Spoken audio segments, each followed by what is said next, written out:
Nathuram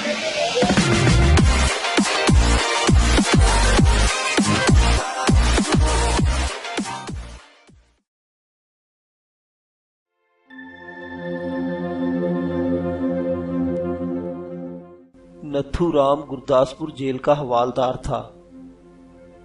jail میں وہ اپنے نام سے کم اور قصائی کے نام سے زیادہ جانا جاتا تھا۔ مشہور تھا کہ اپنی 12 سالہ نوکری میں اس نے درجنوں قیدیوں کے ہاتھ پاؤں اپنے ہاتھوں سے توڑے تھے۔ جیل میں معمولی باتوں کا بہانہ بنا کر الارم کروا دینا اور اسی الارم کی آڑ لے کر بے کس اور بے بس خصوصاً پاکستانی قیدیوں پر تشدد کے پہاڑ توڑنا اس کا محبوب مشغلہ تھا۔ وہ جب بھی جیل کے احاطے میں دورے پر آتا جہاں پاکستانی قیدیوں کو رکھا جاتا تھا، کوئی بھی سیل کھول کر کسی بھی پاکستانی قیدی کو باہر نکال کر اس پر وحشیانہ انداز میں تشدد کرنا اس کی عادت تھی۔ یہی سلوک وہ جیل کے سکھ قیدیوں کے ساتھ بھی کرتا تھا۔ جس سکھ کے متعلق اسے علم ہوتا کہ وہ اپنے دل میں پاکستانی قیدیوں کے لیے نرم گوشہ رکھتا ہے، اسے کسی نہ کسی بہانے وہ اس بری طرح پیٹتا کہ بے چہرے کے لیے کئی روز تک اپنے ہاتھ پاؤں پر کھڑے ہونا ہی ناممکن بن جاتا تھا۔ مشہور تھا کہ اس نے نابا جیل میں ایک ایسے ہی سکھ قیدی پر اتنا تشدد کیا کہ اس کی موت واقع ہو گئی تھی، لیکن جیل حکام نے اس کا بال بھی بیکا نہ ہونے دیا اور انکوائری میں اسے بے گناہ ثابت کروا کر بری کروا دیا تھا۔ شیر عالم بھی اس کے ہاتھوں متعدد مرتبہ پٹ چکا تھا۔ اسے اس بات کا علم تھا کہ شیر عالم پاکستانی انٹیلی جنس کا آدمی ہے اور کسی بھی ایسے پاکستانی کو جس کے متعلق حوالدار نتھورام کو یہ خبر ہو جاتی کہ اس کا تعلق پاکستانی انٹیلی جنس سے بھی رہا ہے، وہ اسے اپنا ذاتی دشمن سمجھنے لگتا تھا۔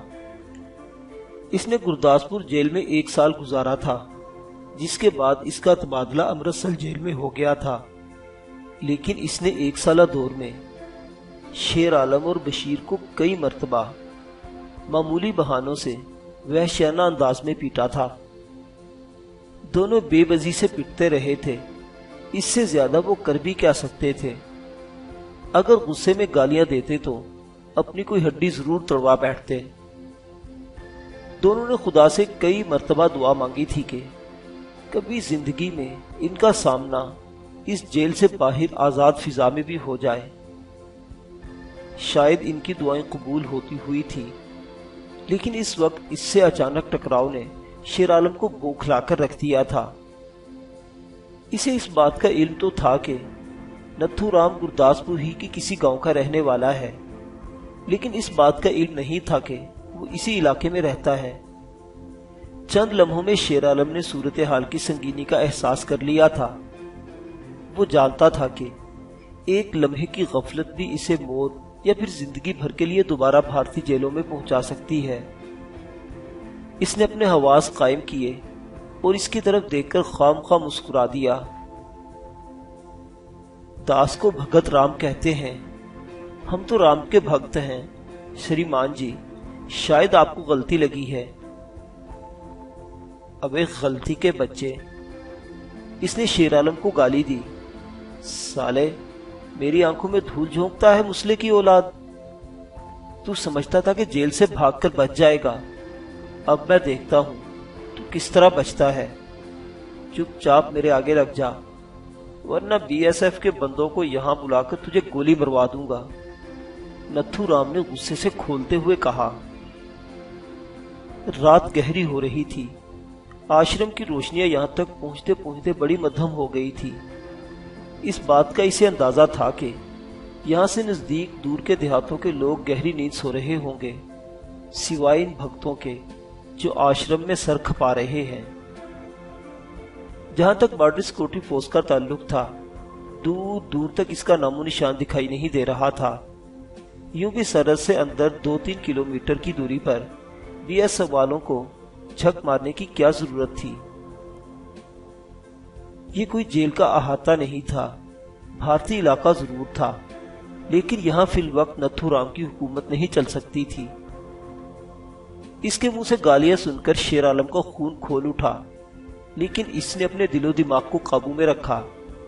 اسے صرف ایک بات کا خطرہ تھا کہ کہیں اس موذی نے چیخنا چلانا شروع کر دیا اور آشرم سے باہر آنے والے کسی ہندو کو اس کی آواز سنائی دے گئی تو وہ اس کی مدد کو آ سکتا تھا۔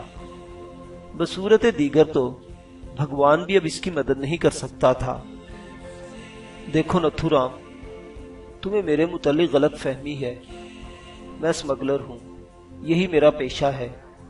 آج بھی ہم لوگ مال لے کر واپس جا رہے ہیں، تم کیوں جھنجٹ میں پڑتے ہو؟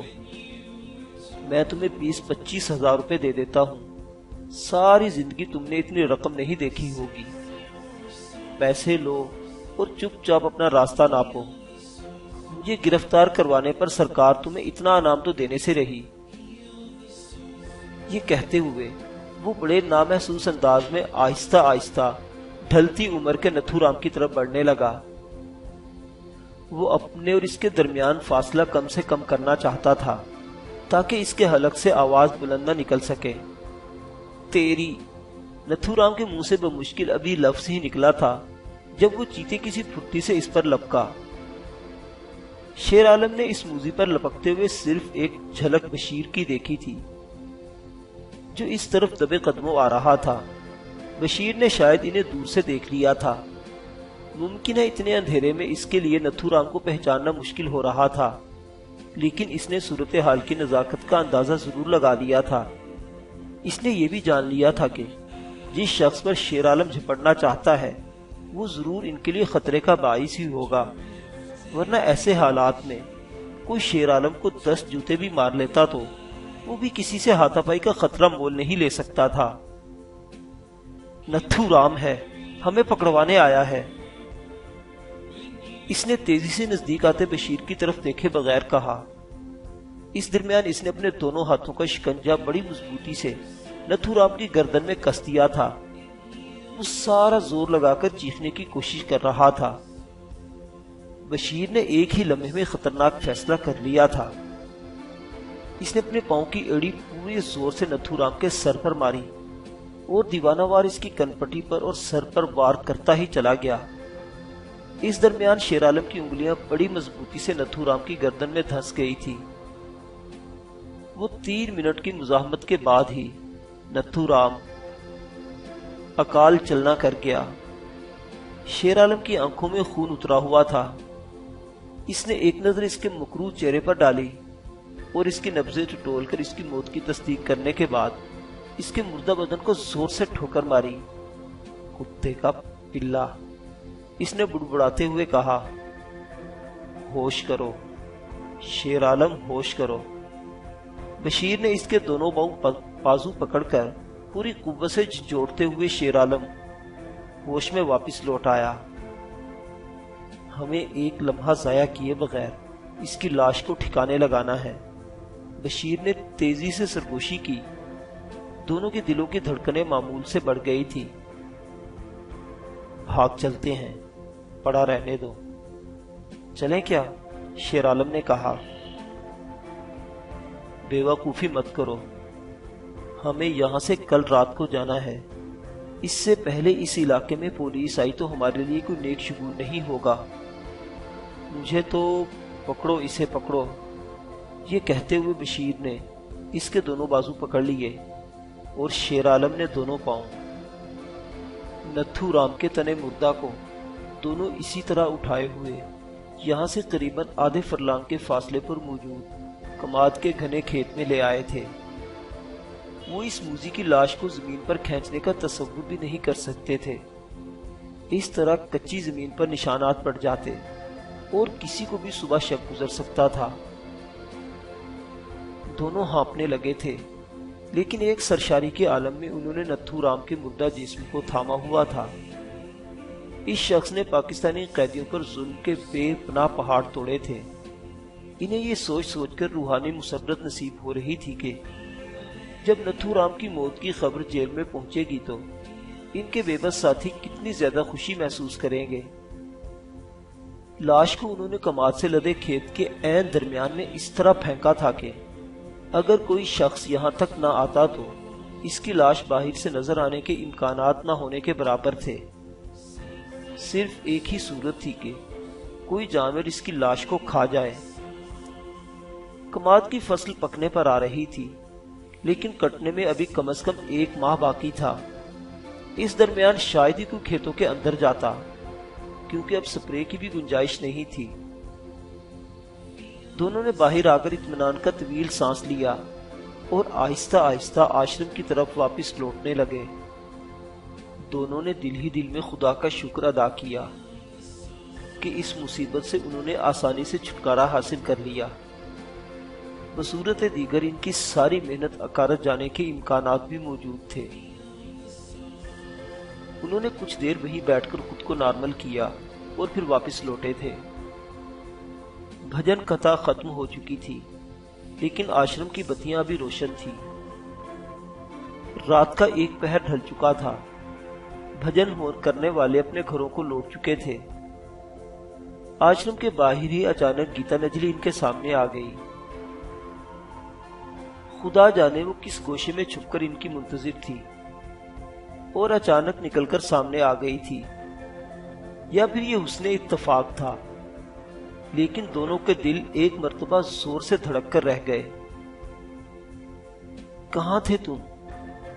اس نے اچانک ہی دونوں کو گڑبڑا دیا۔ ارے بھائی، ہم کہاں تھے؟ ذرا جنگل پانی کرنے گئے تھے، سوچا باہر کی فضا کا جائزہ لے لیں، شیر عالم نے کہا۔ اس کے علاوہ تو کوئی بات نہیں تھی۔ گیتا نجلی کے اس سوال سے اچانک ہی دونوں بوکھلا گئے۔ کوئی اور بات کیا ہو سکتی ہے دیوی جی؟ بس آپ ہی کی باتیں کر رہے تھے ہم دونوں، دوبارہ شیر عالم نے ہی جواب دیا۔ آؤ تھوڑی دیر یہاں بیٹھتے ہیں۔ گیتا نجلی نے انہیں آشرم کے مندر کے باہر والے چبوترے پر بیٹھنے کا اشارہ کیا۔ آشرم اور ملہکا مندر کی بتیاں ایک ایک کر کے بجھ گئی تھی اور تینوں چاند کی روشنی میں نانک چندی اینٹوں سے بنے اس قدیم چبوترے پر بیٹھے تھے، جب اچانک ہی گیتا نجلی نے انہیں دوبارہ چونکا دیا۔ پہلے روز مجھے تم دونوں پر جو شک ہوا تھا، بعد میں اس پر یقین بھی آ گیا، اس نے شیر عالم کی آنکھوں میں جھانکتے ہوئے کہا۔ وہ بے پناہ پر اعتماد دکھائی دے رہی تھی۔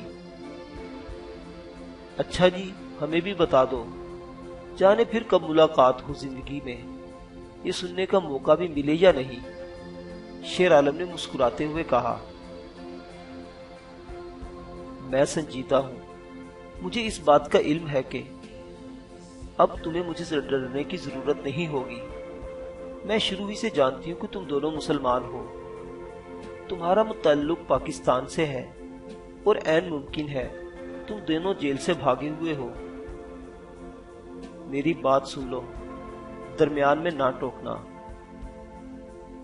اس نے بشیر کی طرف دیکھ کر کہا، جس نے بے چینی سے پہلو بدل کر کچھ کہنے کے لیے منہ کھولا تھا۔ جس روز تم فتح گڑھ میں ہمارے آشرم میں آئے تھے، اس روز دوپہر میں میری ملاقات کے لیے اس علاقے کا ایک انٹیلیجنس افسر آیا تھا، جس نے مجھے 2 خطرناک پاکستانی جاسوسوں کے جیل سے فرار ہونے کی اطلاع دی تھی اور درخواست کی تھی کہ اگر مجھے کسی پر شک ہو تو انہیں مطلع کر دوں۔ وہ لوگ مہاراج سوامی کے آشرم کی تلاشی نہیں لے سکتے تھے، کیونکہ ان کی آمد اگر مہاراج سوامی جی کو شک بھی ہو جائے تو ان کی نوکریاں خطرے میں پڑ سکتی تھیں۔ گھبراؤ نہیں، اطمینان سے میری بات سنتے جاؤ۔ اگر میں نے تمہیں گرفتار ہی کروانا ہوتا تو اس سے پہلے مجھے ایسے ہزاروں مواقع میسر تھے، جبکہ یہاں میں تمہارا کچھ نہیں بگاڑ سکتی تھی۔ تم دونوں یہاں سے آسانی سے میرا گلا دبا کر سرحد پار کر سکتے ہو، لیکن میں نے اس دن کا بڑی بے قراری سے انتظار کیا، کیونکہ ہم تینوں کی منزل ایک ہی ہے۔ گیتا نجلی کی باتیں دونوں پر حیرتوں کے پہاڑ توڑ رہی تھی۔ کیا مطلب؟ بشیر نے تھوک نکلتے ہوئے پوچھا۔ میں بدقسمت جو آج گیتا نجلی کے روپ میں تمہارے سامنے بیٹھی ہوں، ایک مسلمان کی اولاد ہوں۔ اوہ میرے خدایا، کیا تم واقعی سچ کہہ رہی ہو؟ واقعی؟ شیر عالم نے اس کا بازو پکڑتے ہوئے پوچھا۔ ہاں، مجھے 8 سال کی عمر میں میری ظالم ماں نے اس آشرم تک پہنچا دیا تھا۔ وہ خود 2 سال بعد خطرناک بیماری میں مر گئی، لیکن مجھے گیتا نجلی کی آواز تھرا گئی۔ اس کی خوبصورت آنکھوں سے آنسو ٹپ ٹپ گرنے لگے تھے۔